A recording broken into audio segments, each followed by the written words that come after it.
Hi, my name is Dorothy Hunt, and I'm creating this video for the assignment around planning instruction for student engagement.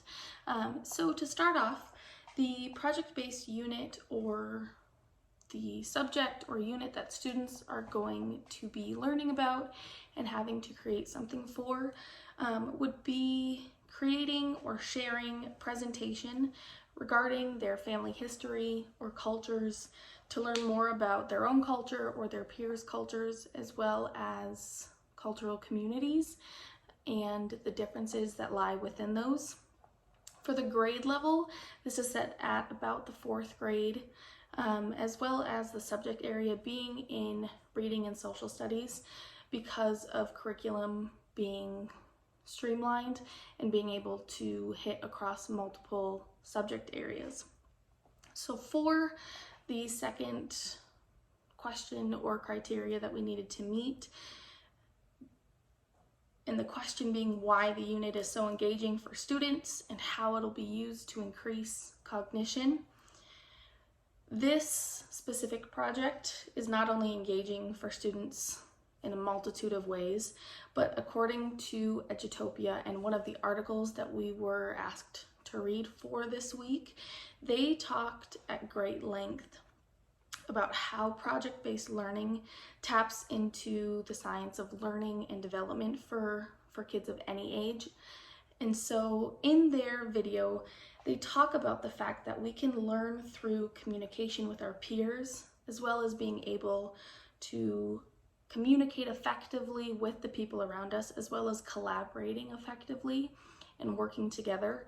So in this project, students would really have the opportunity to not only share and collaborate on similar cultures, but also different cultures. So while having to create their presentation, they're also learning and getting tools and resources from their peers, which is another important element that Edutopia addresses in their video. They talk at great length as well, like I just mentioned, about students really getting to learn how to communicate effectively with each other, as well as being able to turn to each other for those resources that I mentioned, rather than it being their instructor or their teacher in a classroom setting or even a para.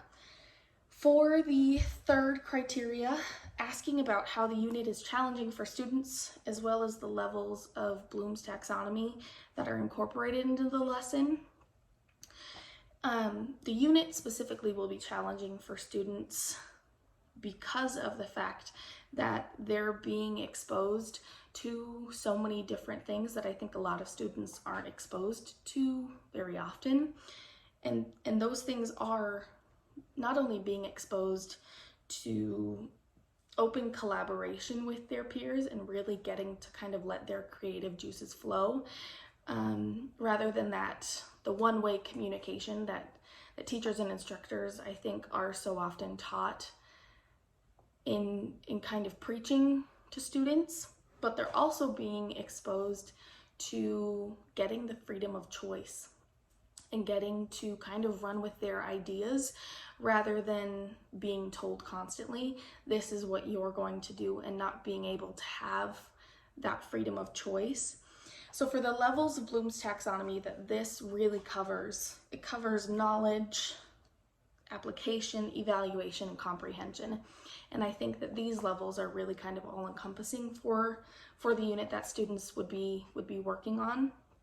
So for knowledge, students wouldn't only have to think about their own history, but also their parents. So they'd really get to address this unit from a multitude of areas. And so they might think that they already have the specific knowledge that they need going into it, but it might really tie into the fact that, oh wow, I really didn't know as much as I thought I did about my family and about my culture and the history of how my family ended up in the United States or whatever the situation is. But along with application, evaluation, and comprehension, if there is something else that students are learning for the first time, those three levels really, I think, tie together in how students take the information that they've been given, process it, and then translate it into their assignment, as well as thinking about their own newfound sort of cultural identity surrounding all of this information that they've just been given. For the last component, talking about how this learning can be justified and what kind of learning students will have by the end of the unit. To kind of, I guess, sum up all of the ideas that were covered in this, students really through this project are not only actively interacting with the lesson and the unit and the ideas that are being presented, but they're also assessing themselves as well as their peers. And they're not just taking a generalized test that is supposed to be this all-encompassing idea surrounding everybody involved. It's an individualized project where students really get to show not only what they've learned about a specific unit, but also what they might have learned about their families and their cultural identity, like I mentioned. And they're also giving real life examples. They're not having to think in an abstract way. They're not having to think about things as a fantasy. They're getting to think about things in an individualized, real life scenario. Thank you.